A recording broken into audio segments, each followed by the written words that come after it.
La loi 96 est entrée en vigueur en 2022, puis elle a pour but de limiter l'inscription d'étudiants anglophones dans les cégeps et collèges subventionnés. Dans le cas du Collège La Salle, la limite était fixée à 716 étudiants anglophones. Cela étant dit, le collège a largement dépassé la limite. En 2023-2024, on dénombrait 716 étudiants anglophones en trop et 1066 l'année suivante. Le chiffre magique de 716 qu'on ne devait pas dépasser, il nous a été communiqué par le ministère en mars 2023. En mars 2023, l'essentiel des inscriptions pour août 2023 était déjà réalisé. Comme institution privée, on signe des contrats avec nos étudiants.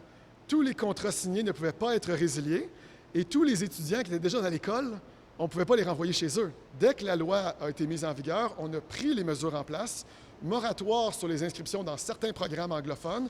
Donc, on a fait tourner le paquebot. Donc, on est en pleine conformité à partir de l'année à venir. Donc, c'est le manque de période de transition qui faisait qu'on était condamné d'avance. Conséquence, le Collège La Salle a été condamné par Québec à verser une amende de près de 30 millions de dollars, une somme importante qui menace la survie même de l'institution et qui crée de l'inquiétude chez les étudiants en session d'été. Coming from an English country here, it's just like unfair. But we'll see what happens. Hopefully I don't get a message tomorrow saying that College La Salle is closed. Ah ouais, je pense que c'est trop. Pour une amende, waouh. Sur mon avis, 30 millions, c'est un peu démesuré, bien évidemment.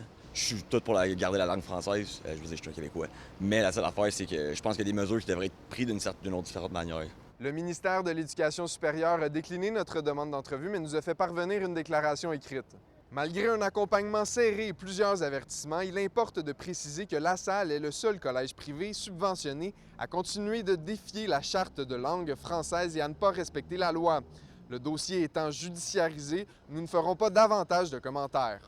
On a fait une demande d'accès à l'information et on n'est pas les seuls, au contraire de ce que la ministre avance, à être en dépassement. Mais c'est deux poids, deux mesures avec la CAQ. Donc, les institutions publiques qui ont été en dépassement n'ont pas eu de pénalité, alors que le Collège La Salle, lui, est pénalisé pour 29,9 millions.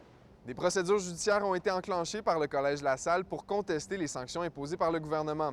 Malgré la situation, le Collège affirme que la session d'automne 2025 aura lieu. À Montréal, Elliott Tremblay pour Nouveau Info.